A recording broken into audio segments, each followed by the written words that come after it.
কি ভাই আপনি টাকা নিয়ে বসে আছেন? কি ভাই 1000 টাকার নোটটা ছিঁড়া ফেলাইলেন? ছিঁড়া ফেলাইলাম ভাই। হাই হাই হাই, কামটা করলেন কি? মনটা খুব খারাপ ভাই। এই জন্য 1000 টাকা নোট ছিঁড়া লাইবেন? ছিঁড়া ফেলাইলাম আজকে ভাই। কেন ভাই? কোম্পানি অনেক অনেক কম্বল পাঠায় দিছে ভাই। আচ্ছা, বলছে 1000 টাকা লসে মালগুলা শেষ করে দিতে ভাই। কম্বল 1000 টাকা লসে বেচবার কইছে? প্রতি পিসে 1000 টাকা লসে কম্বল বেচা দিতে কইছে কোম্পানি। ওই মিয়া লসে বেচবেন কে? সামনে বছর বেচেন।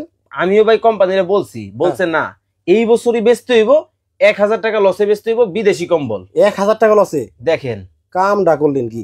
হাই হাই, এই দেখেন এটা হচ্ছে 5500। 5500 টাকা ওজনে কিন্তু অনেক বেশি, অনেক বেশি। ওকে, যাদের কম্বল লাগবে 1 বছর কিন্তু কম্বল কিনলে যে হয়ে যাবে তা না। না, এই কম্বল আপনার যুগ যুগ ব্যবহার করবেন, গ্যারান্টি আছে, আবার গ্যারান্টি আছে। টেনশন নিয়েন না। আচ্ছা। কতদিন জানেন? হ্যাঁ। 10 বছর। কি বলেন? হ্যাঁ তবে একটা কম্বল 10-20 বছর আসলে কিছু হয় না ভাই, আমি একটা কম্বল গায়ে দিতেছি কত বছর জানেন? হ্যাঁ। আমার জন্মের আগে আমার মামা পাঠাইছিল, এইটা এখনো চলতেছে। সো দেখেন এই যে লাক্সারি টাইপের আরেকটা কম্বল, ও রে দেখেন প্রত্যেকটা কম্বল কিন্তু দেখেন মাথা নষ্ট, মাথা নষ্ট। ওয়াও। আচ্ছা দেখি একটু এটা কাছ থেকে দেখি একটু।